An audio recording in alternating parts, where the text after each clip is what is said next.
Matapos ang naging matapang na pahayag ng dating Pangulong Duterte sa isinagawang indignation rally sa Cebu City at may nakakagulat na panawagan sa mga kapulisan at kasundaluhan na siyang tila ikinataranta naman ng gobyernong Agba, ay pumukaw ng atensyon ang isang post sa mundo ng social media mula di umano sa Armed Forces of the Philippines or AFP na tila nagpapakita ng suporta kay dating Pangulong Rodrigo Duterte at Sagip Party List Representative Rodante Marcoleta. May matinding ibinunyag sa publiko na dapat malaman ng taong bayan na tila ayaw ipalabas ng bayarang media sa Kongreso at Palasyo. Gaano kaya ito katotoo, mga kababayan? Kailan nga lamang isang matagumpay na indignation rally ang nangyari sa Cebu City kung saan dinaluhan ng dating Pangulong Rodrigo Duterte. Dinagsa ng libo-libong tao. Partido pa nito ay walang ayuda at AKAP at IX at wala pang job fair, di tulad di umano ng partidong alyansa. Nagpapakita lamang na talagang solido at mahal ng taong bayan at halos maiyak pa ang lahat nang tinawag na ang pangalan ng dating Pangulong Rodrigo Duterte. Sa kalagitnaan ng nasabing indignation rally ay nagbigay naman ng mga maanghang na padutsada ang dating Pangulong Rodrigo Duterte sa gobyernong Marcos at tila nanawagan sa mga kapulisan at kasundaluhan. Pumukaw naman ang atensyon ng isang post mula sa di umano'y Armed Forces of the Philippines o AFP sa social media na tila nagpapakita umano ng suporta kay dating Pangulong Rodrigo Duterte. Ayon pa sa isang post na lumabas online, laganap ng korupsyon kaya pina-impeach si VP Sara para pagtakpan lahat, pero nagmabasid ang taong bayan. Alam niyong mali ang ginagawa ng mga korap, unquote. Mantala, tila tahasang sinampal ng katotohanan ni Sagip Party List Representative Senatorial Aspirant Rodante Marcoleta, si Tamba, sa Cebu People's Indignation Rally. Sa harap mismo ng mahigit sa 40,000 na kataong dumalo sa Indignation Rally, naghatid ng isang tunay at matapang at maanghang na talumpati si Senatorial Aspirant Rodante Marcoleta, kung saan direkta niyang tinukoy at tinuro si House Speaker bilang utak umano sa likod ng kasalukuyang bantang impeachment laban kay Vice Presidente Sara Duterte. Dito'y matapang na ibinunyag ni Senatorial Aspirant Rodante Marcoleta kung papaano ginamit di umano ni Martin Romualdez ang kanyang kapangyarihan upang maisulong ang nasabing impeachment sa kabila ng mariing pagtutol ng mahigit 4 na milyong mamamayang Pilipino. Ayon kay Senatorial Aspirant Rodante Marcoleta, hindi umano ito simpleng issue ng politikal, kundi isang sistematikong pagsabuatan upang mapatalsik sa kanyang pwesto ang Vice Presidente na si Sara Duterte at na kanyang taos-pusong pinaglilingkuran. Grabe to. Isang malaking iskandalo na naman sa politika. Sino ang tinamaan at ano ang epekto nito sa atin? Kailangan nakahanda tayo. Ito po, simulan natin. Talaga namang Marcos versus Duterte na po ang nangyayari sa bansa natin. Hindi na po talaga tayo aalalayan ng gobyernong ito para sa mga proyekto or anuman ang pangangailangan ng bansa ito. Kung hindi talagang nakafocus lang sila ang kanilang energy at kanilang full resources para labanan ng Duterte. Sinagot ng Malacanang ang pahayag ni Vice President Sara Duterte na may karapatan ng taong bayan na magpahayag ng galit laban sa gobyerno. Nakatutok si Ivan Mayrina.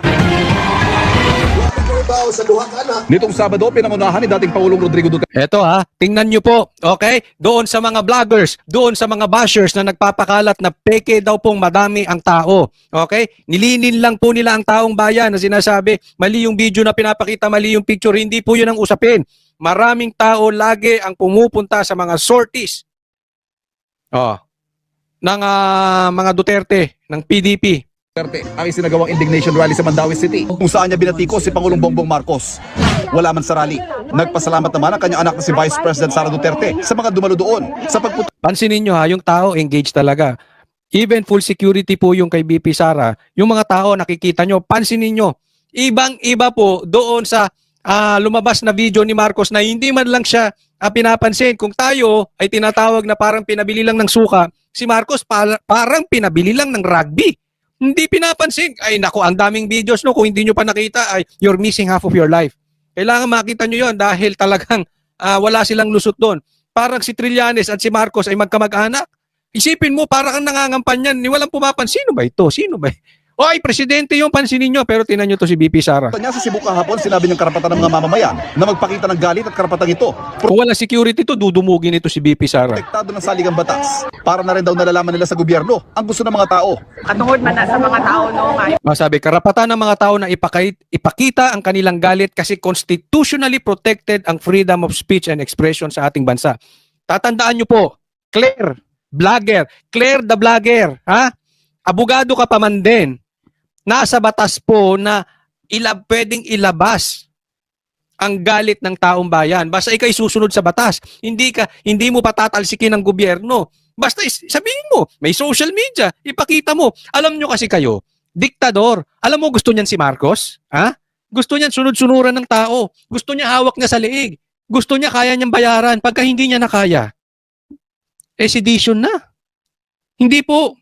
Abogado ka, alam mo yan, huwag ka magtanga-tangahan, Claire. makita ang ilahan, ang ilahan, kasuko. Ito mo sumisikap yung tao, Duterte. Ilang maisug na po ang naatinan ko. Pag sumigaw po talaga ng Duterte, sigawan ng taong bayan. Papasok pa lang si PRRD, nagsisigawan ng taong bayan. Samantalang ang rally ng Marcos, halos mapatid na ang litid ni Andrew E. Wala pa rin nangyayaring sigawan. Alam nyo yan. Doon sa mga nabudol, nakapag-attend kayo ng rally, di ba? Oh, lalong-lalo na daw ngayon. Grabe. Wala talagang pumapansin. By constitutionally protected freedom of speech and expression sa ato ang kason. So, sakto ra nga mahibal. Sabi niya, nararapat lang na malaman ng mga nagtatrabaho sa gobyerno kung ano ang gusto ng mga tao. Bakit pasahod kayo ng taong bayan? Saan ba kayo kukuha ng pera? Di ba? Kung hindi sa taong bayan. Saan ba nakakakuha ng kurakot ang mga politiko? Sa taong bayan di ba? Makinig kayo. Kailangan nyo malaman, hindi po pwede gusto nyo sunod-sunuran, hindi magsasalita ang taong bayan. Kadiktador nyo noon. Namo, kaming mga nagatrabaho sa gobyerno kung unsay gusto sa mga tao.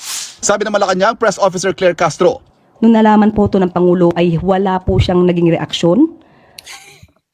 Wala naging reaksyon bakit banat ka ng banat? Alam mo ako ito napakalaking iskandalo nito para sa akin. Napakalaking iskandalo nito. Si Marcos ay nagtatago sa saya ni Claire. Grabe. Isipin mo, kukuha ka ng USEC na para lang banatan ang Duterte. Bakit hindi kayo mag-focus doon sa magandang gawain? Magandang ginagawa ng gobyerno. Ang vlogger nyo nakafocus sa Duterte.